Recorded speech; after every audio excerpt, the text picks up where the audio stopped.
Hello and welcome to the Road End podcast, where each week we will speak to a new guest, get to know them, and talk all things Liverpool. Hi everyone, welcome to the Road End podcast. I'm pleased to say today I'm joined by Peter Moore. Peter's had a brilliant career, ranging from president of Sega, vice president of Microsoft Entertainment. In 2017, appointed CEO of his boyhood club, Liverpool Football Club. Welcome, Peter. How are you? I'm great, Dom. How are you? Yeah, great. I'm really excited to have you here. Sure. Thank you. Likewise. I was looking through your career, and obviously the Liverpool one rings massive bells for all of us. But I noticed that you started as a PE teacher in Llangollen. How did this start?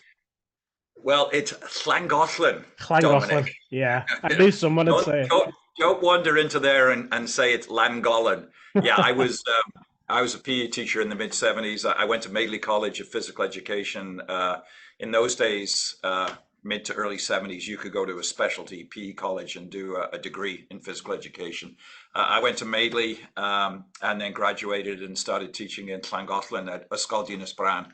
And taught there for 4 years and loved every minute of it, other than the snows on the Welsh mountains in December and January and teaching football and rugby out there. But it was a great kickstart to my career.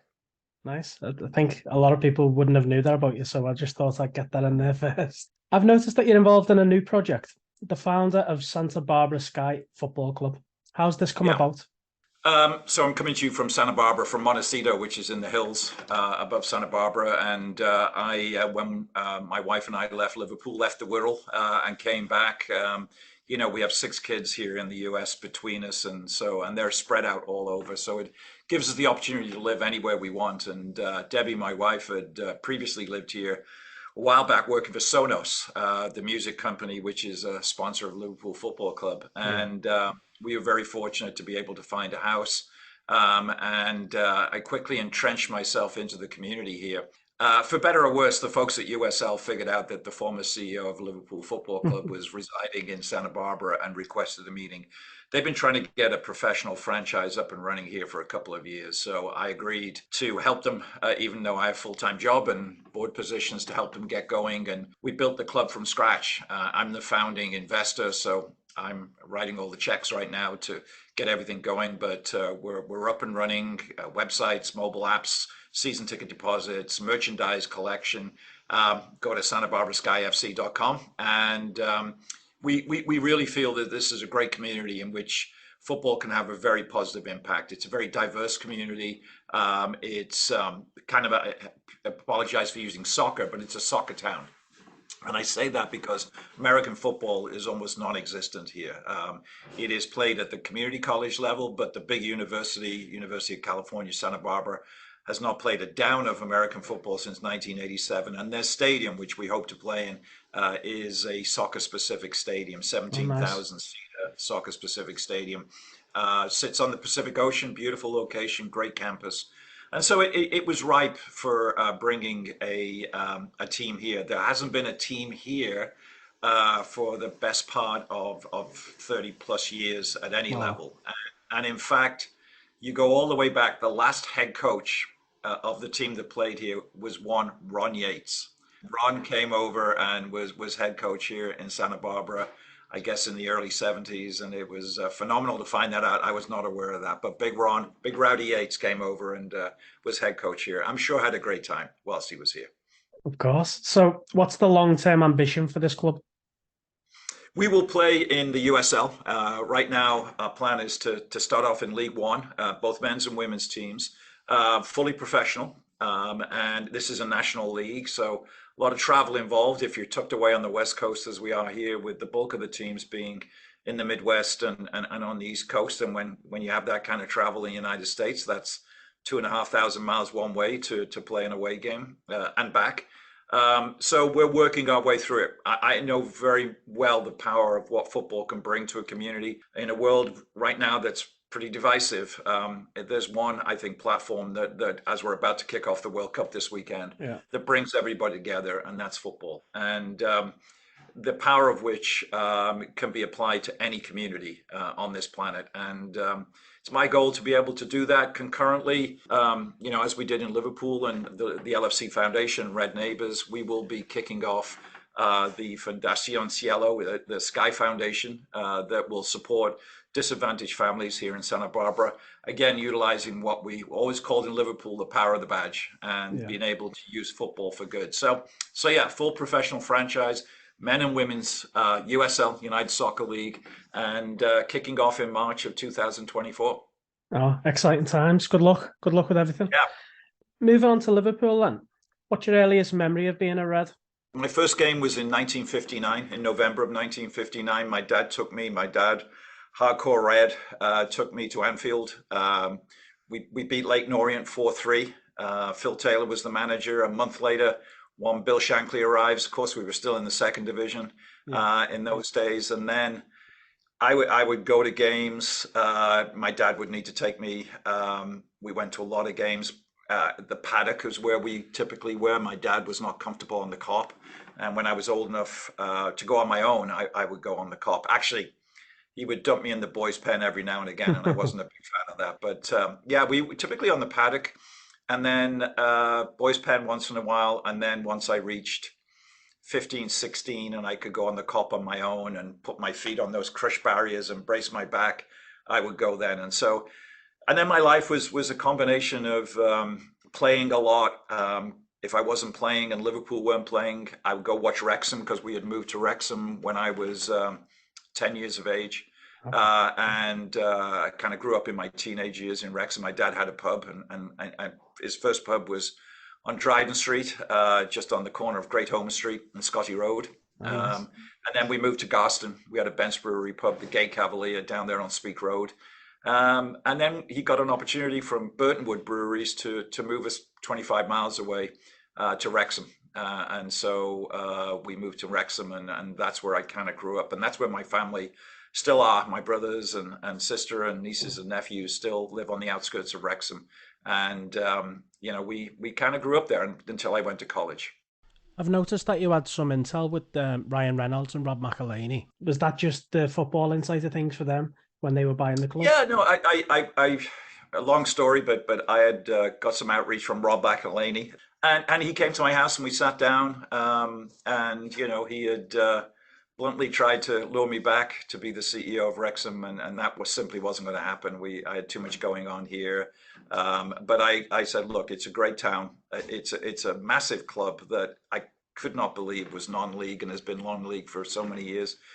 When I was a kid, we would go there, and Wrexham were in the second division, and you would get 15 to 20,000 there. And I still think that the Racecourse Ground, which is an international ground, the oldest active international ground in the world, was capable, because of the addressable market in and around Wrexham, was capable of doing that. So I spent a lot of time helping Ryan and Rob thinking through, what they needed to do, background on the community, the tough times Wrexham through mining and steel, and living in the shadow, if you will, of Northern England, and a little separated up north from Cardiff and Swansea and everywhere else down in South Wales, where kind of the Welsh epicenter was. So, I still will help. In fact, a couple of weeks ago, my wife and I flew over to do a little bit of work for the Peter Moore Foundation there in Liverpool, and went to see Wrexham in the afternoon beat Altrincham 4-0, and then went to Anfield that evening and watched Liverpool unfortunately lose 2-1 to Leeds United. But it was great to go to Wrexham, 11,000 there, cracking game, and I hope they can get out of a very difficult league to get out of and get back in the Football League. Definitely, it's a very exciting project. I think everybody can see that what Rob and Ryan are bringing to Wrexham itself, the community is just loving it, isn't it?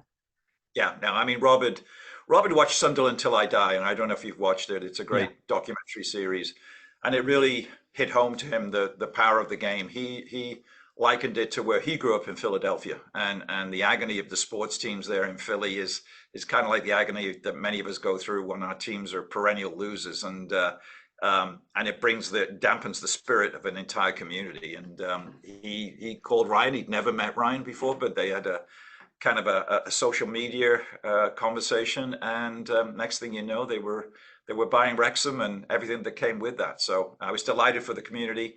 It's a big club. It has great runway into, League Two, League One, and they certainly have the wherewithal, desire, and the resources to make it successful again.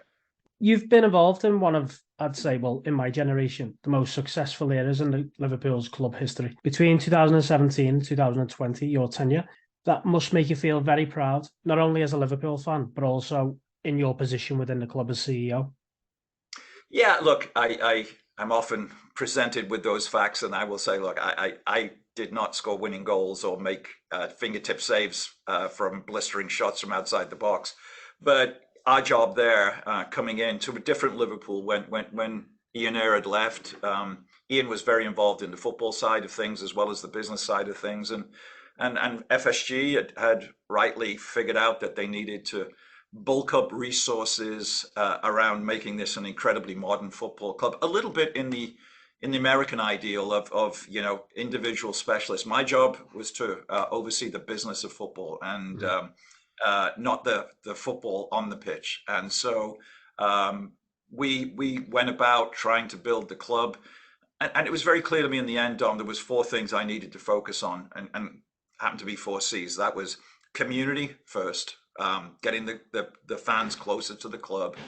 Civic relationships. We are a very important part of the city of Liverpool, and commissioned an economic impact report to show how big an impact we have economically, financially, job-wise on the city of Liverpool. And managing those relationships with a Joe Anderson in the previous days, obviously a Steve Rotherham, Andy Cook, the chief of police at that time, and all the good friends of mine still to this day. The commercial side, supporting Billy Hogan and his commercial team, either in the London office or with many of the presentations we were making, and certainly the hosting of the key players, the Standard Charters, at that time Western Union, AXA more recently, obviously, and everybody else that was part of this virtuous cycle of making a football club successful. You pour money into it, you put money on the pitch in the form of great players. Those great players win you games. Sponsors and advertisers want to be associated with you. They want to re-up their deal when it comes along, and you build both the quality, the quantity, and the per capita revenue that comes in through sponsorships. And the other thing was culture. At Liverpool, we have close to 800 full-time employees, and on game days, about 2,500 people would make Anfield, first of all, for the years I was there, the Premier League's #1 stadium to visit, and we were always proud of that. But secondly, as well, we did a very important part of trying to figure out how to build a culture at the club, Chapel Street, Melwood at the time, Anfield itself, down in London, that we're all in this together. And culture is incredibly important, particularly in a city like Liverpool, and the way and the responsibility we have as a football club for the financial and mental well-being of the citizens, not only within Liverpool itself, but on a global basis. We are a global football club, no doubt. And as I traveled the world in my role, whether I was on vacation or whether I was there with the team, I would always go visit in the evenings and have an evening with the official Liverpool Supporters Club.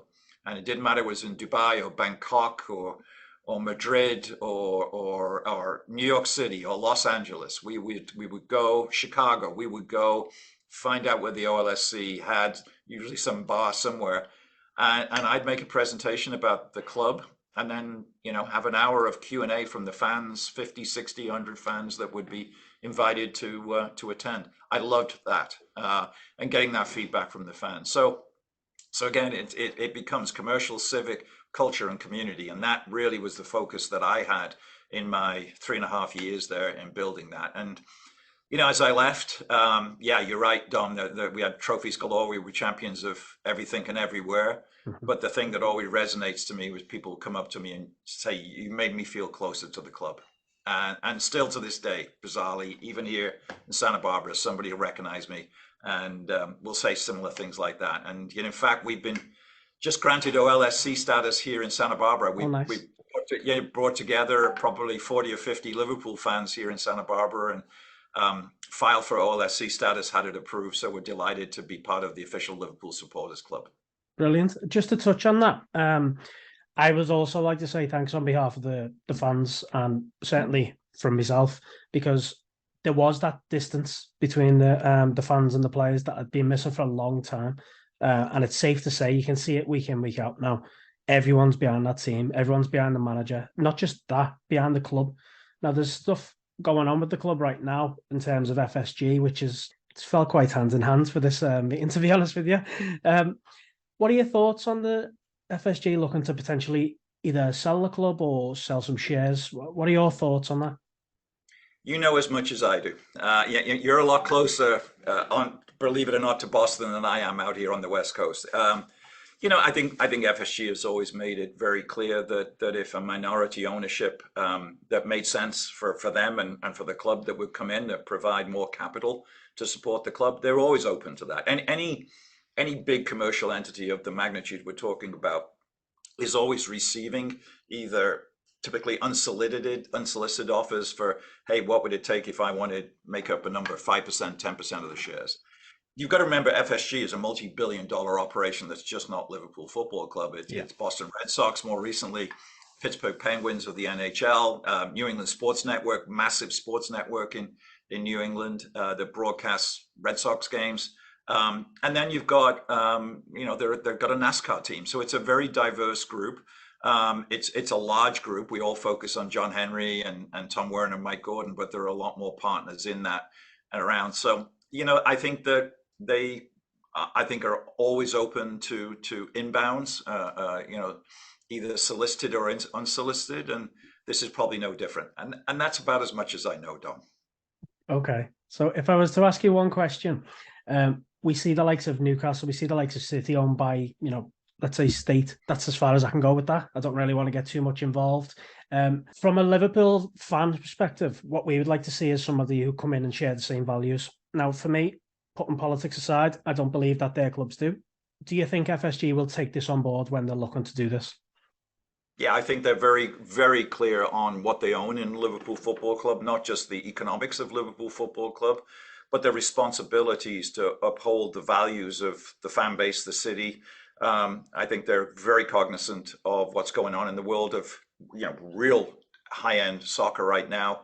And I think they will take into account, should they be interested in taking either minority or investment or selling the club, the moralistic structure of potential owners. I truly believe that. I think that they understand that they have an obligation as they pass on, if you will, the baton to somebody else to take Liverpool to the next level, or certainly take them forward, that it's not just about money.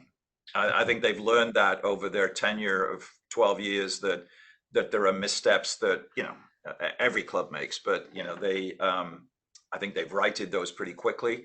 But they understand what this fan base is all about, both locally and globally, and I think that they're very clear what they need to do. After that, I don't know, but I do know that my bosses at the time, my owners at the time, have a very keen sense of what is right and wrong when dealing with Liverpool Football Club and its supporters. Perfect. That's exactly what we want to hear. I'll finish on Jurgen Klopp, because he's a man who we all absolutely cherish, we adore. He's everything to us. He's got that bang on, didn't you?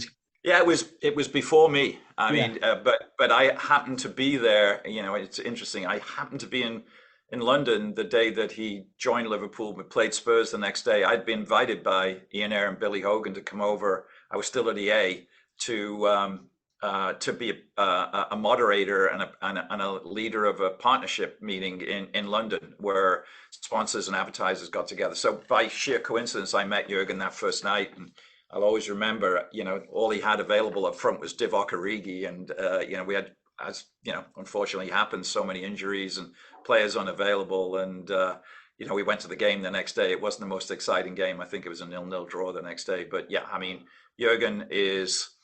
Look, I always relate to the Shankly quote: "I was made for Liverpool, and Liverpool was made for me." Obviously, you saw he just got the freedom of the city, and well deserved. You talk about, as we were just talking about, the owners, somebody that gets Liverpool, understands what the fans want, understands what it means to them, understands that look, you win, you lose, but boy, you better, when you wear that red shirt, you better give everything here. because that's what the fans deserve. And Jurgen certainly does that. And we've had an amazing run with him. Like any football team, like any sports team, has its ups and downs. You can't win everything. He rides it through. As he always says, football is the most important of the least important things in life. And, we as fans, we can have our weekend ruined or start with a great spring in our step when we get a victory, particularly here where the games sometimes are at 4:30 a.m. And Jurgen provides the one thing you always know: he's going to put a team on the pitch that will give everything here. And yeah, we win most of the time. I mean, we're very fortunate as a football club to have him. Yeah, very spoiled the last few years. So, we can take a little bit of losses here and there now, but I'm sure we'll be back. Peter, I'm sure you've got a lot of things on. As you've mentioned, you have meetings after this. I just really wanted to say thanks very much for joining. I know you probably get tons of requests, and I really appreciate your time, and also Abigail and helping us get this sorted. So I wish you luck with everything. All right, Dom. I wish you luck with the podcast. Good luck with getting this to scale and getting your readership, your viewership, your followers up and running here. It's important we have people like yourself representing the voice of the fans. So good luck with it. Thank you very much. Catch you soon. All right. Cheers, Dom. Thanks to everyone for listening to today's episode. Don't forget to follow our social media, twitter.com/theroadendpod, and also our Instagram page, instagram.com/theroadendpod.